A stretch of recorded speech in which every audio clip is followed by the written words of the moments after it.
यानी वक्त के साथ ईरान ने ट्रंप के उस भ्रम को, उस सपने को दूर कर दिया जिसको लेकर ट्रंप ने ईरान पर हमला किया था। 35 दिनों की जंग में पासा पलटा हुआ दिखाई दे रहा है। अब ईरान का आसमान अमेरिकी लड़ाकू हवाई जहाजों और हेलीकॉप्टरों के लिए कब्रगाह बन गया। ईरान ने अमेरिका के फाइटर जेट से लेकर हेलीकॉप्टर और ड्रोन तक को भारी नुकसान पहुंचाया, जो बताता है कि अमेरिकी वायुसेना के लिए ईरान के एयर स्पेस सेफ नहीं है। ईरान ने न सिर्फ अमेरिका को चोट पहुंचाई है, बल्कि उसके सबूत भी ट्रंप को दिए। दरअसल अमेरिका की एयरफोर्स को उसकी सबसे बड़ी ताकत माना जाता है, लेकिन एक्सपर्ट्स अब मान रहे हैं कि यह महज एक गुब्बारा था जिसमें ईरान ने एक सुई चुभोकर फोड़ दिया है। क्योंकि 24 घंटों में अमेरिका को नुकसान किस तरह से पहुंचा है वो आप समझिएगा। F-35E फाइटर जेट की बात हो रही है, जिसकी कीमत 11 करोड़ बताई जा रही है। इसे नुकसान पहुंचने का दावा जो है वो किया जा रहा है। इसके अलावा युद्ध में करीब 4 F-15E फाइटर जेट तबाह हो चुके हैं। फिर 4 F-15E फाइटर जेट गिरने से करीब करीब 9 करोड़ डॉलर का नुकसान हुआ है, और यह आंकड़ा अभी धीरे धीरे बढ़ता जा रहा है। A-10 वॉरहॉग ईरानी सेना ने तबाह कर दिया है। इसके अलावा आप समझिए कि 2 करोड़ अमेरिकी डॉलर के आसपास उसकी कीमत है, यानी 9-11 करोड़ के आसपास जो है अब तक नुकसान। तबाह होना अमेरिका के लिए सबसे बड़ा झटका है, जिसको अमेरिका स्वीकार करने को तैयार नहीं है। ये जो हार है उसको स्वीकार करता हुआ डोनाल्ड ट्रंप नजर नहीं आ रहे। सिर्फ 16 विमान अमेरिकी वायुसेना के आसपास जो बताया जा रहा है, हालांकि ये आंकड़े जो है ऊपर नीचे थोड़े से जरूर हो सकते हैं, जिनकी कीमत 70 करोड़ अमेरिकी डॉलर के आसपास है, जो अब तक विमान की बात निकलकर सामने आ रही है। 4 करोड़ अमेरिकी डॉलर के आसपास KC-135 रिफ्यूलिंग टैंकर की बात अगर हम करें तो वो है। ब्लैक हॉक हेलीकॉप्टर 2 करोड़ अमेरिकी डॉलर के करीब इनकी कीमत बताई जा रही है। 17 MQ-9 रीपर ड्रोन, एक ड्रोन की कीमत करीब 3 करोड़ अमेरिकी डॉलर के आसपास है। ये 17 MQ-9 रीपर ड्रोन के बारे में हम आपको बता रहे हैं। फिर अब आप समझिए कि किस तरह से ये नुकसान जो है उठाना पड़ा है, और इसी की वजह से पूरा युद्ध जो है वो 180 डिग्री टर्न लेता नजर आ रहा है। लेकिन इस बीच बड़ी खबर आपको बता देते हैं कि ईरान ने बहरीन में तेल रिफाइनरी पर भीषण अटैक किया। इस वक्त ये बड़ी खबर आपको बता रहे हैं, ईरान ने बहरीन में तेल रिफाइनरी को एक बार फिर से निशाना साधा, उस पर भीषण अटैक किया गया, और हमले के बाद BAPCO रिफाइनरी में भीषण आग लगी। यानी बापको रिफाइनरी में ये भीषण आग लगने की खबर सामने आई है। तेल क्षेत्र में आग की लपटें जो है वो देखने को मिली है। रिफाइनरी के पूरे हिस्से में भीषण आग का तांडव देखने को मिला है। ये इस वक्त की बड़ी खबर है। ईरान ने जो है वो बहरीन में तेल रिफाइनरी पर एक बार फिर से अटैक किया है। बापको रिफाइनरी में भीषण आग लगी है। तस्वीरें आपके सामने है। जो बापको रिफाइनरी है उस पर एक बार फिर से हमला जो है वो ईरान करता हुआ नजर आया है, और ये बापको रिफाइनरी जो है वो पूरी तरह से आग की लपटों से घिरा हुआ नजर आया। धुएं का गुबार आप देख सकते हैं। तो यानी एक एक करके जो तेल रिफाइनरी है उन पर निशाना ईरान साधता हुआ नजर आ रहा है, चोट पहुंचाता हुआ नजर आ रहा है। और इस बीच एक और बड़ी खबर आपके सामने रख देते हैं। सामने आ रही है एक और बड़ी खबर इस वक्त की, world war breaking. Israeli PM Benjamin Netanyahu का बड़ा बयान सामने आया है। ईरान के पास अब मिसाइल बनाने की क्षमता नहीं है, यानी ये भी इस चीज का दावा कर रहे हैं जो अमेरिका दावा कर रहा था। ईरान के पास अब पुराने जैसी क्षमता नहीं है, जैसे पुरानी क्षमता थी वो पूरी तरह से खत्म होती हुई नजर आ रही है। उत्पादन क्षमता 70% तक घटने की बात सामने आ रही है, और अफवाहों को नेतन्याहू ने पूरी तरह से खारिज किया है। इजरायल अपनी सुरक्षा के लिए किसी दबाव में, यानी किसी भी तरह का प्रेशर अगर उन पर रहता है तो वो उस पर झुकेंगे नहीं। ये इजरायली पीएम की तरफ से ये पिक्चर क्लियर की गई है। ये इस वक्त की बड़ी खबर, ये बड़ा अपडेट आपको दे रहे हैं। जिसमें इजरायली पीएम बेंजामिन नेतन्याहू ने बड़ा बयान दिया है कि ईरान के पास अब मिसाइल बनाने की क्षमता खत्म हो चुकी है। जैसी पहली क्षमता थी ईरान के पास, पुरानी जैसी वो क्षमता ही नहीं बची है।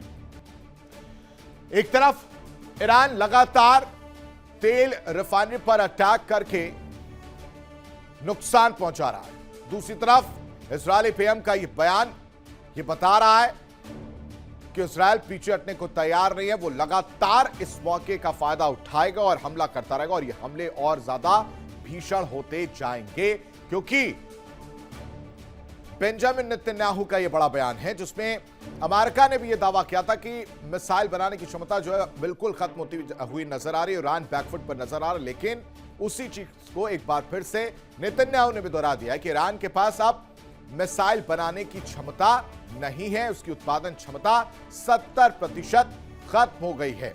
इस बीच एक और बड़ी खबर आपको बताते हैं, सामने आ रही है इस वक्त की बड़ी खबर, वर्ल्ड वॉर ब्रेकिंग। ईरानी ड्रोन कुवैत के बिजली स्टेशन से टकराया है। ईरानी ड्रोन जो है वो टकराने के बाद सामने आ रही बिजली स्टेशन को भारी नुकसान पहुंचा ड्रोन हमले से। इस वक्त ये बड़ी खबर है, लगातार ड्रोन का इस्तेमाल किया जा रहा हमले में, और ईरानी ड्रोन ने एक बार फिर से कुवैत के बिजली स्टेशन को निशाना बनाया, उस पर हमला जो है वो किया गया, उसकी वजह से बड़ा नुकसान हुआ है। भारी नुकसान की खबर सामने आ रही है, ये इस वक्त की बड़ी खबर है। ईरानी ड्रोन कुवैत के बिजली स्टेशन को निशाना बनाता हुआ नजर आया, तस्वीरें भी सामने आई हैं। जो बिजली स्टेशन है उसको ईरानी ड्रोन ने निशाना बनाया, ये आप तस्वीर देख सकते हैं। ये जो गोले में आप देख रहे हैं ये बिजली स्टेशन है जिस पर हमला किया गया, और इस हमले की वजह से जो नुकसान हुआ है वो देख सकते हैं आप कि बिजली स्टेशन है वो पूरी तरह से आग की लपटों में घिरा हुआ नजर आया है।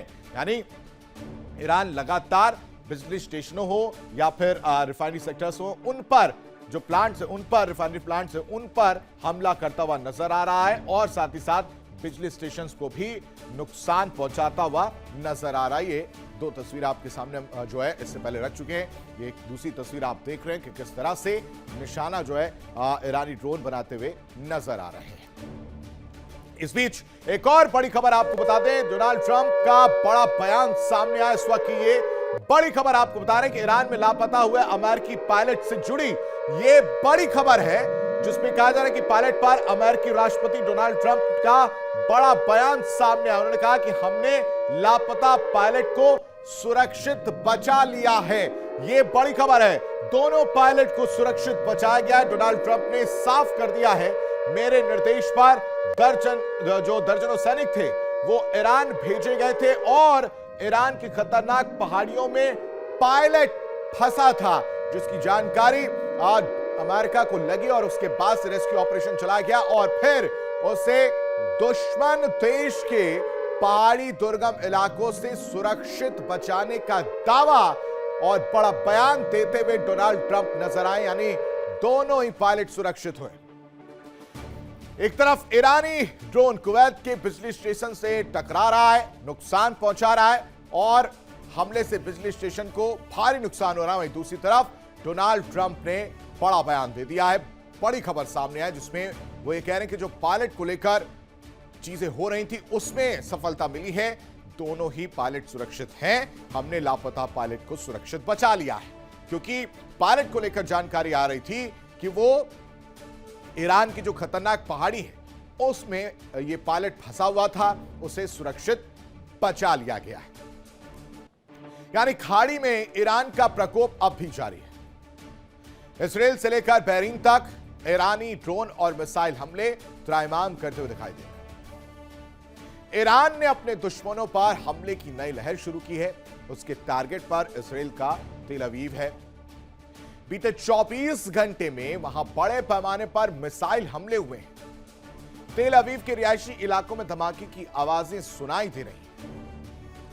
अब आपको ग्राफिक्स के जरिए समझाते कि किस तरह से ईरान का करारा प्रहार जो है वो देखने को मिल रहा है। इजराइल की एरोसोल फैक्ट्री तबाह हो गई है। ईरान ने इजराइल के हाइफा को भी दहला दिया, उसको भी नुकसान पहुंचाने की खबर सामने आ रही है। इसके अलावा यरूशलेम में भी ईरान ने अटैक किया। लगातार यरूशलेम इस वक्त हमला झेलता हुआ नजर आ रहा है और वहां पर टारगेट करता हुआ ईरान नजर आ रहा है, क्योंकि कुवैत की भी अगर बात की जाए तो कुवैत की मीना अल अहमद रिफाइनरी जो है उससे भी तबाह करने की बात सामने आई है। कुवैत में अब तक 650 से ज्यादा ड्रोन तबाह हुए हैं, ये आंकड़े हैं। वहीं ईरान ने 300 से ज्यादा मिसाइलों से हमला किया था।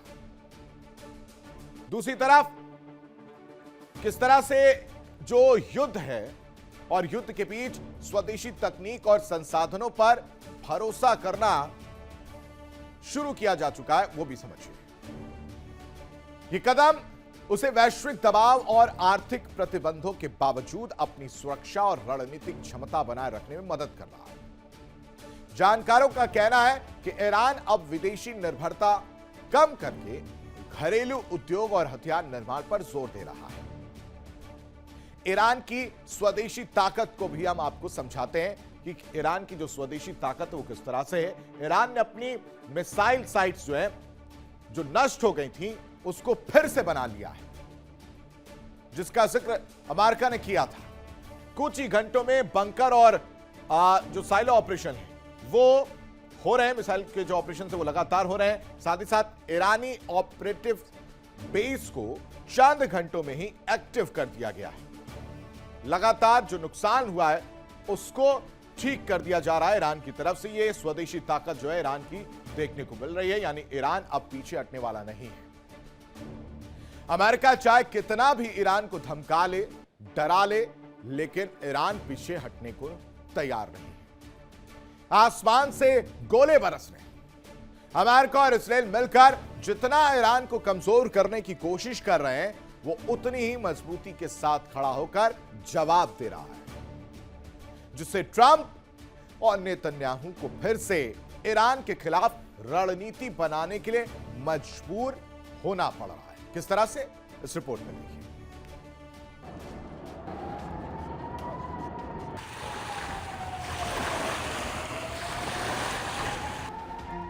ईरान ने एक बार फिर बड़ा बयान दिया है। विदेश मंत्री अब्बास अरागची ने कहा है कि बुशहर न्यूक्लियर साइट पर 4 अलग अलग हमले हुए हैं। इन हमलों के पीछे अमेरिका और इस्राएल का हाथ है।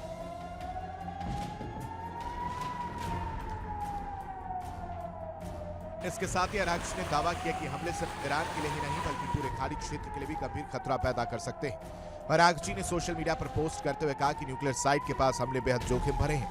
उन्होंने तुलना करते हुए बताया कि जैसे यूक्रेन के ज़ैपोरिज़िया न्यूक्लियर प्लांट के लिए पूरी दुनिया सतर्क रहती है, वैसी बुशहर को लेकर चिंता दिखाई नहीं दे रही।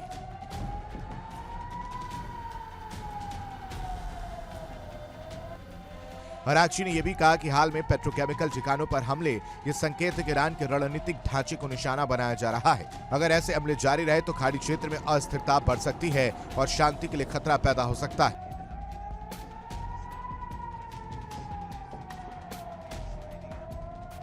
दरअसल अरागची ने इसे चेतावनी की तरह पेश किया, साथ ही दुनिया से अपील की कि न्यूक्लियर और ऊर्जा से जुड़ी जगहों की सुरक्षा को गंभीरता से लिया जाए।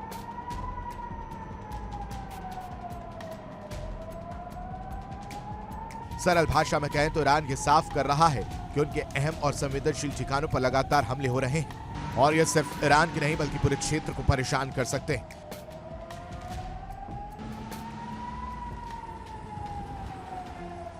अरागची की चिंता इस बात पर है कि अंतर्राष्ट्रीय समुदाय बुशहर के मामले में उतनी सावधानी नहीं दिखा रहा जितनी कि दूसरे देशों के न्यूक्लियर प्लांट्स के लिए दिखाई जाती है।